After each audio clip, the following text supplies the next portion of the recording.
안녕하십니까, 정인태입니다. 부총리급 저출생 대응부를 만들겠다.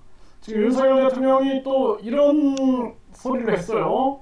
참 기가 막힙니다. 나라가 지금 어떻게 돌아가고 있는데 이 세금 380조를 썼다라는 것입니다. 18년간 이 저출생 문제 해결하기 위해서. 그런데 이거 해결되고 있습니까? 더 심화되고 있거든요. 그리고 저출산 고령사회위원회가 있어요. 그것도 장관급으로 있습니다. 그럼에도 불구하고 무슨 돈을 더 쓰려고 이러고 있는가? 해결하지도 못하면서 이 돈 쓸 국리만 하고 있는 것이 아니냐는 생각은 안 할 수가 없습니다. 전염병 3년 동안 고통받은 국민들, 그런데 국민한테 묻지도 않고 그 세금을 들여가지고 대통령실로 옮길 때 저는 그때 윤석열이라는 사람의 진정성을 저는 그때 알아봤습니다. 그때 저 사람이 완전히 겉으로는 국민 얘기하고 국민 캠프 막 이러더니 저거 완전히 국민을 가지고 놀고 있구나, 그 생각을 그때 나는 딱 했어요.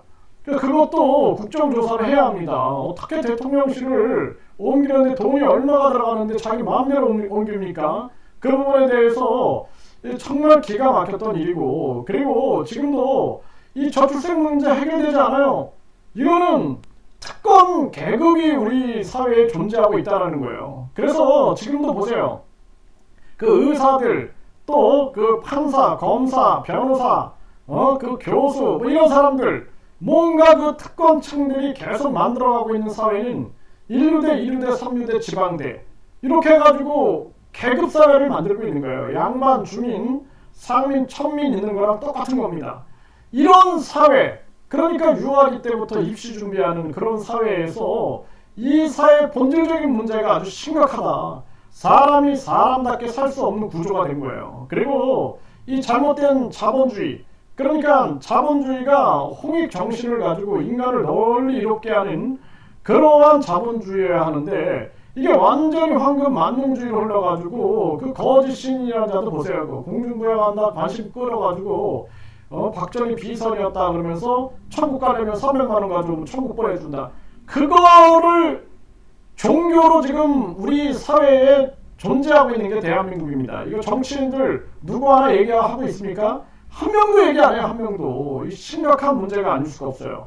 지금 이 정치꾼들도 똑같이 특활비에 모내가지고 자기들 특권만 유지하려고 하고 자기들 이익만 유지하려고 하는데, 이런 사회, 이 특권 계급이 있는 사회에서 누가 자녀를 낳으려고 하겠습니까? 집도 못 사고 결혼도 못하고 출산도 못하고 불행하고 사람이 살 수 없는 환경을 만들어 놓고 계속 이런 세금이나 써대고 있는 거예요. 이거 하나도 신뢰가 가지 않는다. 저는 그렇게 생각을 하고, 해법은 오직 국민투표 시민 반환자밖에 없다. 이 사회를 완전히 이 개벽 공사를 이뤄내야 된다. 저는 그렇게 보고 있어요. 완전히 개벽이 돼야 됩니다. 새로운 시대를 열지 않으면 안 돼요.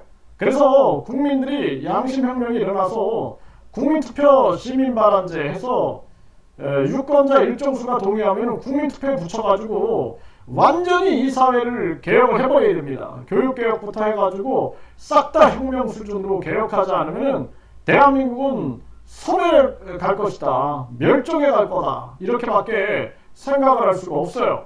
지금 윤석열 대통령이 저출생 위기대응부 신설한다. 초대 부총리의 주형환 거론. 자리나 만들어주고 취업이나 시켜주는 건가. 이게 참 기가 막혀요. 그러니까 과거에도 보면은 뭐 그냥 국회의원 하다가 저 김은혜 같은 사람 보면은 국회의원 하다가 또 내려놓고 뭐 경기도지사 막 출마했다가 떨어지면은 다시 또 이 용산 쪽에 또 취업시키고, 이거 반복적으로 이래요. 반복적으로 보면은 기가 막힌 거죠. 그리고 이것도 또 부총리짜리 하나, 이거 국민들 세금 얼마나 들어가겠어요. 국민들만 뼈골 빠지게 일하고 세금으로 뜯기고, 그리고 자기 그 특활비 써놓고 뭐 이런 것들도 싹 다 밝혀야 됩니다. 이게 정말 심각한 문제가 아닐 수가 없어요. 더 이상 이 윤석열한테 나라를 맡길 수는 없다. 저는 그렇게 생각을 하고, 대한민국 이 저출산 문제는 이거는 대한민국 사회 전체를 개혁적 수준으로 완전히 뜯어고치지 않으면 안 된다라는 거예요. 예, 이렇게 무슨 저출생 위기 대응부 하나 만들어 가지고 이것이 바뀔 것이다 이런 생각하는 것 자체가 짧은 생각이다. 그래서 저출생 대응부 신설 장관은 사회부총리다 이렇게 얘기하고 있어요. 이 저출산 고령사회위원회 방문한 나경원이 전에 저출산 고령사회위원회 부위원장 하지 않았습니까? 이 다 책임 있는 거예요. 이거 대통령이 여기 위원장입니다. 그리고 나경원 했는데 뭐 된 게 아무거나 있냐라는 거예요. 아무것도 없다라는 거예요. 자기들 자리나 차지하고 자기들 그냥 이름이나 날린 거고 저출산 380조 원 어디로 갔냐 이런 얘기 나오는 거죠. 네, 행안부 1조 원 투입해서 지방 소멸 대응 기금 체계 개선한다. 1조 원을 지방 소멸 대응 기금으로 막 쓰고 있는데 지금 지방 소멸 막고 있나요? 사회가 그냥 1류대, 1류대, 3류대, 지방대 그리고 황금 만능주의, 출세 제일주의, 외모 지상주의로 흘러가지고 사람이 살 수 없는 세상을 만들고 있는데 그런데 무슨 놈의 이 지방 소멸 대응 기금으로 1조 원 써가지고 이 돈 가지고 또 뭐 허투루 썼다 그래가지고 또 난리가 나지 않습니까? 돈 쓸 이유를 만드는 것이 아니냐 이런 생각을 안 할 수가 없어요.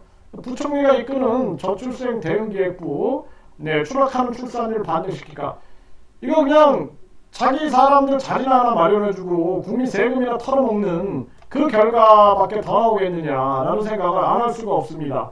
그래서 진짜 방향을 제대로 잡고 있으면 모르겠어요. 이게 부처가 필요한 게 아니에요. 저출산 고령사회위원회 이런 게 필요한 게 아니라 우리 사회의 전체적인 문제구나. 그래서 일단은 이 학벌주의를 무너뜨리자. 그래가지고 1류대, 1류대, 3류대, 지방대 이거 없애버리고 우리 사회가 이 1류대 마피아들이 판치는 세상이 아니라 우리 국민들이 한 사람 한 사람의 재능과 관심, 호기심을 꽃피우는 본인의 자아력을 꽃피우는 그런 교육 그러니까 평생교육 체제가 중요하다. 아니 대학 들어가기 전까지 죽으라고 공부해서 1류대 들어갔어. 그러면 신분이 딱 결정되고 그 다음에는 개판으로 살아도 그 사람은 1류대 신분이야. 이게 말이 됩니까? 평생 공부 아닌 평생교육 체제. 그래서 모든 대학을 학점은행 네트워크로 연결을 시켜가지고 이 대학 저 대학에서 이수한 학점을 150학점이 되면은 국가평생교육진흥원에서 거기서 학위를 주면 되는 거예요 그냥. 그래서 앞으로 학위는 대학에서 주는 걸 다 금지시키고 모든 학위는 국가평생교육진흥원에서 학점은행제에 의해서 준다. 그리고 학점은행에 예를 들어서 어떤 대학을 안 가도 어떤 직장생활 경험을 몇 년 한다 그러면은 그때 그것도 학점으로 인정해주고 그리고 뿐만 아니라 또 각종 그 사람이 어떤 분야에서 어떤 상을 받았다든지 이런 부분들 공인할 수 있는 그것도 학점으로 인정해주고 해가지고 교육이라는 게 대학에서 배우는 것만 교육이 아니라